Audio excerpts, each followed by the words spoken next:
Rita Mundim, prazer dividir tela contigo, seja muito bem-vinda e boa tarde. Queria retomar uma conversa que a gente já teve ontem, né? Porque esses aumentos de servidores do Legislativo, esses aumentos continuam repercutindo.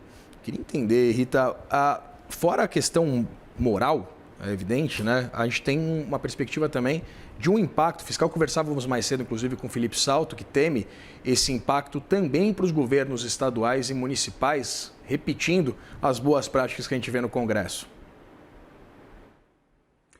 Boa tarde, Vitor. É isso mesmo. E aí nós estamos falando do fiscal, que é o problema estrutural do Brasil. E quando a gente fala numa piora do fiscal, porque as contas públicas consolidadas, né, elas passam por municípios, estados e a União. Então, na hora que você consolida essa bola de neve desse trem da alegria, sem essa consolidação, sem essa contaminação para estados e municípios, nós já estamos falando de um gasto de 5,3 bi ano. E aí, gente, como é que a taxa de juros cai? Como é que o Brasil atinge aí o equilíbrio fiscal? Fica tudo muito mais difícil. E o remédio aqui sempre é pelo aumento de receitas que é feito via aumento de impostos. E a gente não tem mais, o setor produtivo não tem mais como pagar impostos.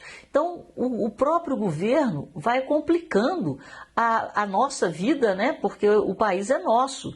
E eles votam, né? Brasília está se transformando em uma central de negociação onde os poderes negociam e passam a conta para a população, sem ter a noção, eles estão ficando sem noção de que essa conta tem que ser paga. E quem paga a conta é quem paga impostos. E se os impostos arrecadados, as contribuições arrecadadas não são suficientes para o pagamento dessa conta, o país se endivida. Ao se endividar, o país vai tomando cada vez mais risco e pagando cada vez mais juros. E a taxa de juros não cede. É por isso que quando a gente olha para um horizonte até 2028, que é quando o Banco Central trabalha, né, 26, 27, 28, a gente olha lá, nós estamos falando de uma taxa de juros de 2 dígitos.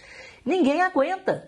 E aí você tem uma combinação mortal, que é juros altos para conter, né, a saída de capital com a piora do risco país, e você tem uma carga tributária cada vez maior para tentar melhorar a situação fiscal do país, que só piora. Rita, com respeito e realmente, como você disse, né, teoricamente, a gente que devia ser o Congresso deveria trabalhar para a gente, parece que não é isso que acontece. Rita, mudando um pouquinho de assunto, ainda falando... Por favor. Deixa eu voltar nesse assunto. Por favor, claro. A população não entende isso. O Ronald Reagan, ele tem uma frase, né, maravilhosa, que a gente tem que prestar atenção, que quanto maior é o tamanho do Estado, menor é a nossa liberdade. Porque quanto maior é o tamanho do Estado, mais dinheiro ele precisa para carregar a máquina pública.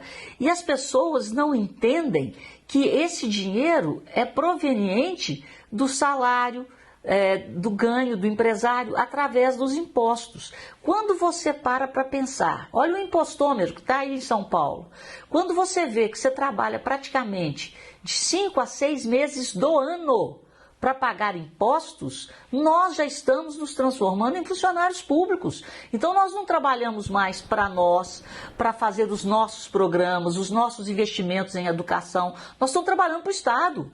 E quando a sua empresa paga em média, isso são dados de 2024, porque 2025 acredito que aumentou. Até 2024, né, a carga tributária no Brasil era de 33,33%. Então, se a sua empresa entrega mais, né, do que 1/3 daquilo que ela ganha para o Estado, a sua empresa já está virando uma empresa pública. Então, é sobre isso que nós temos que refletir e pensar. Rita, se a gente é funcionário público, eu quero esse cargo de assessor lá na Câmara dos Deputados que eu falei para você ontem, está pagando muito bem. Então, já que é assim, eu topo.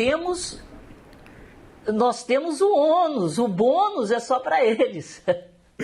E tá mudando de assunto, a Ambima, né, a Agência Nacional, a Associação Brasileira, de Entidades dos Mercados Financeiros, de Capitais, está agindo para pelo menos sinalizando, né, que vai agir para evitar novos casos como o do Banco Master. Eu queria entender exatamente esses ditames, o que foi sinalizado pelo presidente Carlos André, Rita.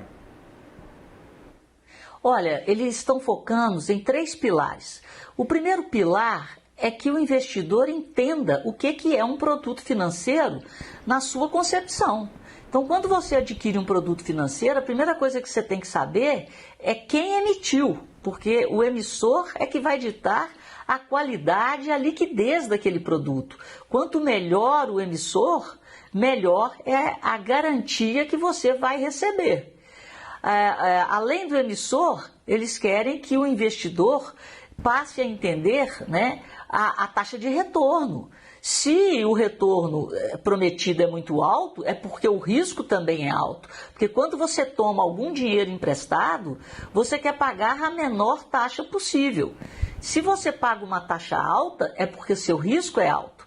Então você tem que começar a entender quem é o emissor, o que essa taxa de retorno está falando sobre a qualidade desse papel e também qual é a classificação de risco que esse papel tem pelas agências classificadoras de risco. É o chamado rating. Ou seja, eles querem deixar ou impedir que o mercado use, por exemplo, o fundo garantidor de crédito como garantia de um produto financeiro. O investidor tem que ser melhor informado sobre o que ele está, onde ele está entrando e o que ele está comprando. Então, é mudar a forma de oferecer e dar mais transparência. A transparência permeia os 3 pilares. O segundo pilar é o próprio perfil de risco do investidor.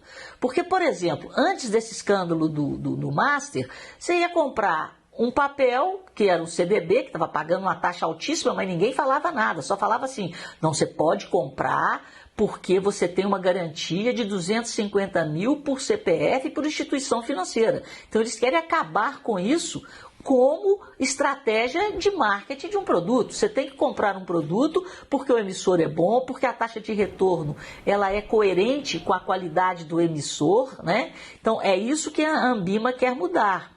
E o perfil de risco do investidor, ele era assim, eu sou um perfil conservador, moderado ou arriscado. O perfil conservador, ele quer um investimento com garantia, uma taxa, né, um produto de renda fixa. Então, os CDBs do Master eram perfeitos para o investidor conservador. Só que, se você concentra a sua carteira no mesmo produto, você está aumentando o seu risco, se houver algum problema com aquele emissor, com aquele papel.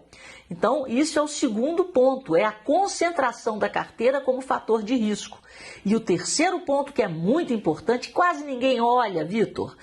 Você entra num fundo, você não sabe qual que é a taxa de administração, qual que é a taxa de performance, qual que é a composição da carteira do fundo e, principalmente, quem está te vendendo esse fundo está ganhando quanto? As taxas embutidas naquela venda daquele produto representam quanto para quem está te vendendo e quanto para quem está emitindo. Porque isso é muito importante. Porque muitas vezes os intermediários, eles ficam naquela de querer te vender um produto onde eles vão ganhar mais corretagem. Então, é necessário a transparência também na remuneração das plataformas que distribuem esses produtos para os brasileiros. Então, esses são os 3 focos, né? Acabar com esse negócio de que fundo garantidor de crédito é garantia do produto, ver o perfil de risco do investidor e a concentração do investidor em determinados papéis, quer dizer, a concentração como perfil de risco, e depois saber quem está ganhando o quê. Né, Rita, o próprio banqueiro Daniel Vorcaro havia sinalizado que todo o negócio do Banco Master era pautado na existência do Fundo Garantidor de Crédito. Rita, para a gente encerrar muito rapidamente, ouro, prata, cobre, platina, Bitcoin, tudo caindo, o mercado nos Estados Unidos também recuando. O que está acontecendo? Olha, Vitor, eu estou aqui, né? Eu estava te ouvindo aí antes de entrar. Gente, o mercado está volátil demais. E não se assustem com a rapidez da mudança do sentido do fluxo. Nós tivemos um movimento fortíssimo de Cell América. De repente, esse fluxo que veio para os países emergentes, pegou esses mercados descontados, levou esses mercados à altura de uma forma muito rápida, e agora nós estamos vendo, a gente pode ver o inverso nesses fluxos e a realização naquilo que tinha subido muito. E preste atenção, as bolsas americanas têm caído. Então, de repente, o movimento de Sell América pode virar Buy América e o dólar se fortalecer de novo com o enfraquecimento e a realização de lucros nesses ativos alternativos, que valorizaram muito diante das peripécias de Donald Trump.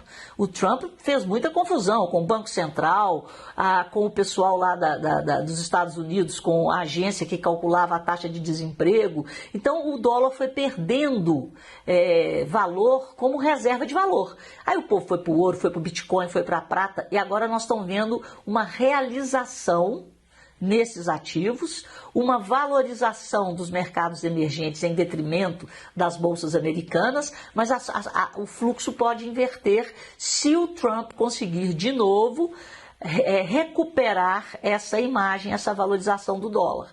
Vamos ver. O mercado, gente, está louco. É muita volatilidade. Muita volatilidade causada por Donald Trump. E daqui a pouquinho tem um negocinho aqui, um detalhe, né, Rita, chamado eleição aqui no Brasil.